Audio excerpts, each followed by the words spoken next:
FC cup অনূর্ধ্ব-20 খেলার জন্য আমরা থাইল্যান্ডে অবস্থান করছি। আজকে আমাদের সেকেন্ড ডে প্র্যাকটিস সেশন ছিল।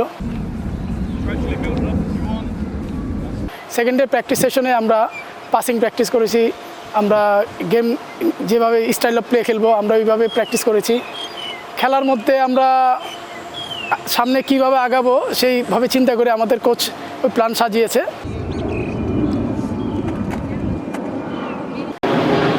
আসলে আমরা প্র্যাকটিস ম্যাচ খেলাটা আমাদের জন্য খুবই ভালো, কারণ প্র্যাকটিস ম্যাচ খেললে আমাদের দুর্বলতাগুলি প্রকাশ পায় এবং আমরা সেটা নিয়ে আগে বাড়তে পারি।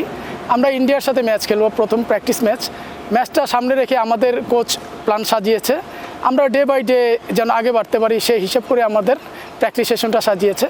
আমরা এই প্র্যাকটিস ম্যাচটাই আমাদের ইম্পর্টেন্ট মনে করছি যে কীভাবে আমরা ফাইনাল রাউন্ড আমরা খেলতে পারি।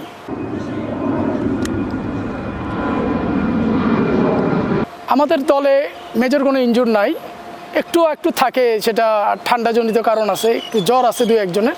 ওভারঅল ভালো, তারা ভালো প্র্যাকটিস করছে, খুব হার্ড ওয়ার্ক করছে, এই কারণে একটু গরম, তারপর আমাদের মেয়েরা মানিয়ে নিচ্ছে ইনশাল্লাহ।